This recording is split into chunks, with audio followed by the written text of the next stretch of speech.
Less than a day now until the All Blacks take on Los Teros at Rugby World Cup 2023, the final pool play in Pool A for both of these sides. So not long to go. We'll give a quick preview type. I'm going to give you 5 things that I'm looking for, especially from the All Blacks. And Los Teros have been one of those sides at Rugby World Cup 2023 where you've gone, they've been worthy. They've shown a lot. They've won one contest. They've been strong and competitive in the other two. So let's go through the record. I've got it down here on my phone. They lost to France in their opening contest by 15, 27 points to 12. Again, France had played the All Blacks, and coming off the back of that, you thought this could get interesting. Uruguay showed a lot. Second, they lost by 21 points. Now you think about those two contests there, the difference between those results, and think, France versus Italy, maybe, but we're not thinking about that right now. They lost 38-17. And they beat Namibia by 10, 36 points to 26 in their most recent contest. So, Los Teros, Uruguay, have shown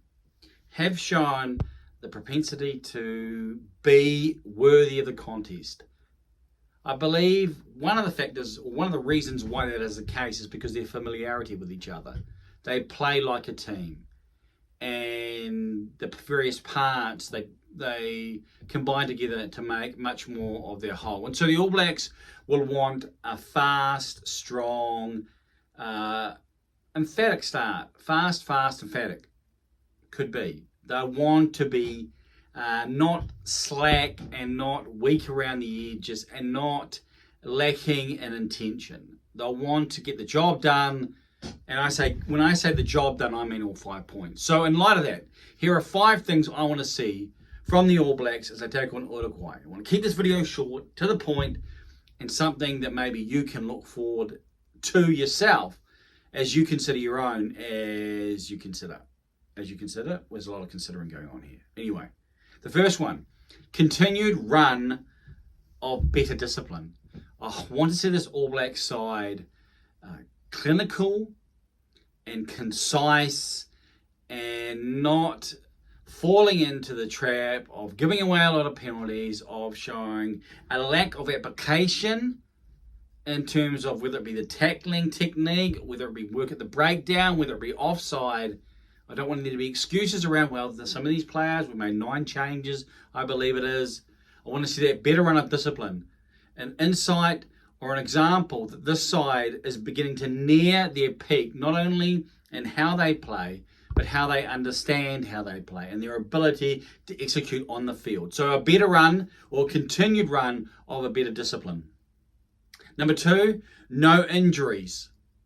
Obviously, we don't want to see any injuries, any significant injuries, and those who have come back from injuries not to have any challenges. And I'm especially thinking of Tyrell Lomax.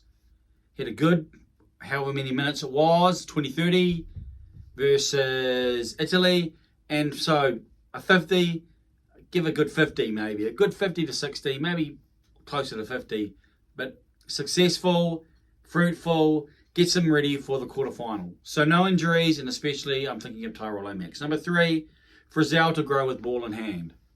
We saw signs of that. We saw how the balance, I just read on in an article, I think it was from Mills Molina, talking about the impact that Frizzell has to the other parts of the loose forward trio.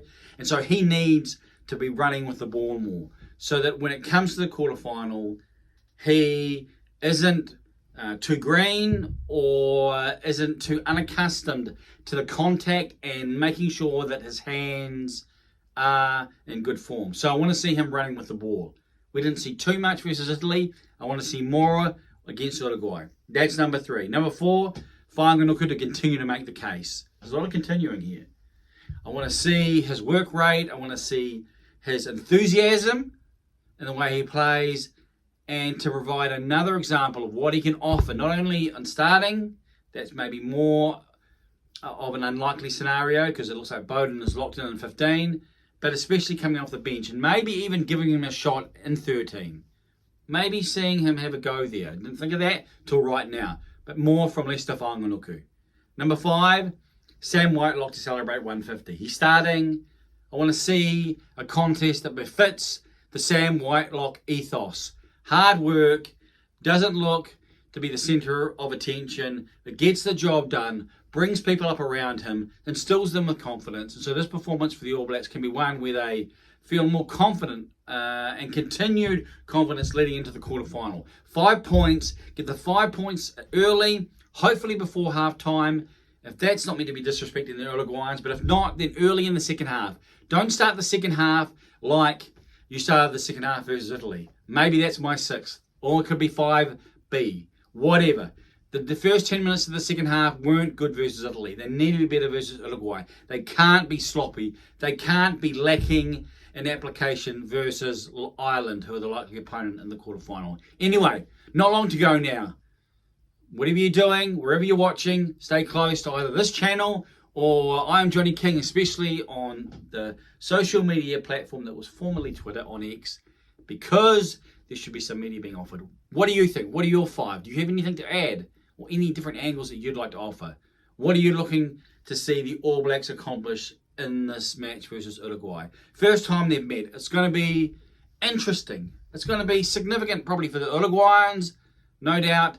But I hope the All Blacks are able to give as much as they can and about their own discipline, about their own responsibilities, or about their own application, and they come through unscathed and they add to their proposal as they're about to hit the real rugby where it really counts. What say you? I am Johnny King.